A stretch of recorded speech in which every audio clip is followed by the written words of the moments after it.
Og løverne, de bliver ved med at være sultne. De æder jo titel på titel der.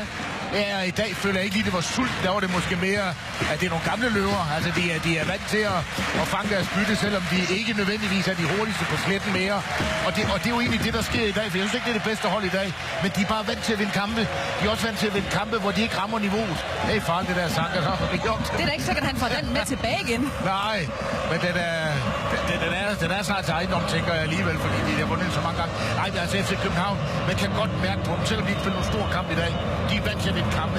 Selvom de, som sagt, ikke spiller en stor kamp, går de jo aldrig rigtig i panik. Så de er jo med, selv i deres dårlige periode, er de med i kampen. Og det tilskriver bare, at de har en vindermentalitet her. Og som sagt, de har været vant til at vinde. De har været vant til at vinde kampe, hvor pokker skal han hen. Ja, jeg ved det ikke. Han er på vej ud i bilen, og så på vej hjem. Eller fyldt den op med noget øl eller noget. Men den gestus, som Sanka giver her til de her fans, viser han jo også, at det er til fansene. Ja, det er fantastisk. Ja, lige netop, og de må bare sige, de her FC København-fans i dag, de var altså enestående. De her tifus, skiftende tifus, og altså en til første halvleg, en til anden halvleg, så lidt løbende. Jeg må bare sige, at ude på lægterne, der leverede de så sandelig også en fin figur, de her FC København. Nej, det rammer jo altid.